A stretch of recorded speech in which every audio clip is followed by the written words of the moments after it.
মা ইলিশ সংরক্ষণ 2025 উপলক্ষে ভোলা সদর উপজেলাধীন মেঘনা নদীতে অভিযান পরিচালিত হচ্ছে। অভিযান পরিচালনা করছেন আমাদের শ্রদ্ধেয় জেলা মৎস্য অফিসার জনাব মোহাম্মদ ইকবাল হোসেন স্যার এবং সিনিয়র উপজেলা মৎস্য অফিসার জনাব মেহেদি হাসান ভুইয়া স্যার। মা ইলিশ রক্ষা করুন, দেশের ইলিশ সহ অন্যান্য মৎস্য সম্পদ বৃদ্ধি করুন। আপনারা দেখছেন এখানে জেলেরা জাল মেরামত করছে। যারা ভালো জেলে তারা কখনো এ সময় মাছ মারে না, মাছ ধরে না, কিন্তু কিছু অসাধু জেলে আছে যারা এ সময় মাছ হত্যা করে থাকে, মাছ নিধন করে থাকে। আপনারা দেখছেন আমাদের অভিযান পরিচালনাকালে কিছু জাল আমরা পেয়েছিলাম এবং জালের মধ্যে প্রচুর ইলিশ মাছ ছিল এবং আমাদের শ্রদ্ধেয় জেলা মৎস্য অফিসার স্যার এই মাছগুলোকে অবমুক্ত করছেন। একটি মা ইলিশ তার আকার বেঁধে প্রায় 2 লক্ষ থেকে 22 লক্ষ পর্যন্ত ডিম ছাড়তে পারে। যদি আমরা একটি মা ইলিশ মাছকে রক্ষা করতে পারি তাহলে অনেক ইলিশের পোনা মাছ পাবো, এবং যদি আমরা এই পোনা জাটকা মাছগুলোকে সংরক্ষণ করতে পারি তাহলে আগামী বছর ইলিশের সিজনে আমাদের নদীতে ইলিশের উৎপাদন অনেক বৃদ্ধি পাবে এবং দেশের জনগণ অল্প দামে সবাই ইলিশ মাছ কিনে খেতে পারবে। বাংলাদেশের জাতীয় মাছ ইলিশ হলেও সত্য কথা হচ্ছে দেশের প্রায় বেশিরভাগ মানুষ ইলিশ মাছ কিনে খেতে পারে না। যেন দেশের মানুষ ইলিশ মাছ কিনে খেতে পারে এবং ইলিশের উৎপাদন বৃদ্ধি পায়, তার জন্যই মৎস্য অধিদপ্তরের কর্মকর্তা কর্মচারীবৃন্দ, আমাদের বাংলাদেশ কোস্টগার্ড, বাংলাদেশ পুলিশ, প্রশাসন সকলের সহযোগিতায় মৎস্য সম্পদ রক্ষায় নিরলসভাবে কাজ করে যাচ্ছে। আমাদের এই অভিযানগুলোর মধ্যে নৌবাহিনী বাংলাদেশ সহযোগিতা করে যাচ্ছে। আপনারা দেখছেন এখানে ইলিশ মাছগুলোকে স্যার অবমুক্ত করছেন এবং এই মাছগুলো কিন্তু সদ্য জালে আটকেছে, মাছগুলো জীবিত। আপনারা দেখছেন লাফালাফি করতেছে মাছগুলো। যদি এই মাছগুলোকে স্যার ছেড়ে দেন এবং যদি এদের ফিজিক্যাল ড্যামেজ যদি কম হয় সেক্ষেত্রে মাছগুলো কিন্তু মারা যাবে না, মাছগুলো কিন্তু ডিম ছাড়ার সুযোগ পাবে।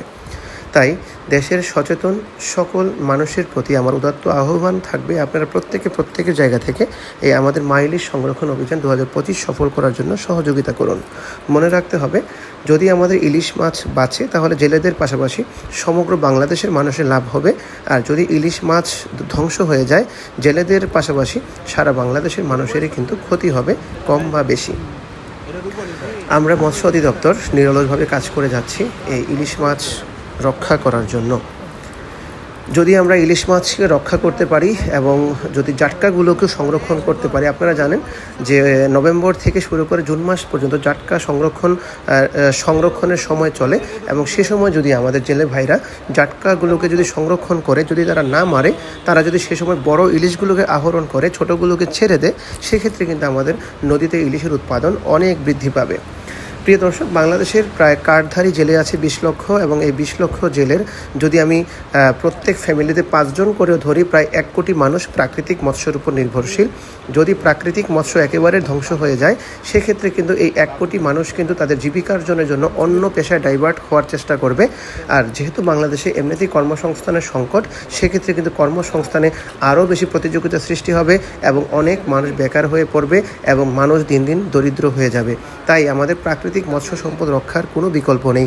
পাশাপাশি প্রাকৃতিক মৎস্য সম্পদ স্বাদে গুণে সেরা, এবং আমাদের প্রাণীজ আমিষের চাহিদা পূরণের পাশাপাশি আমাদের বাচ্চাদের ব্রেন ডেভেলপমেন্ট এর জন্য সামুদ্রিক মাছ, নদীর মাছ অত্যন্ত জরুরি।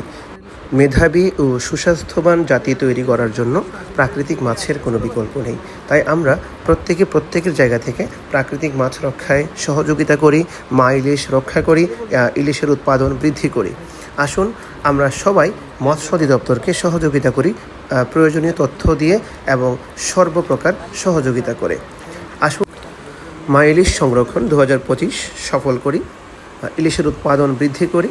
নিয়মিত মাছ ও মাছ চাষ সংক্রান্ত ভিডিও পেতে আমাদের চ্যানেলটি সাবস্ক্রাইব করুন।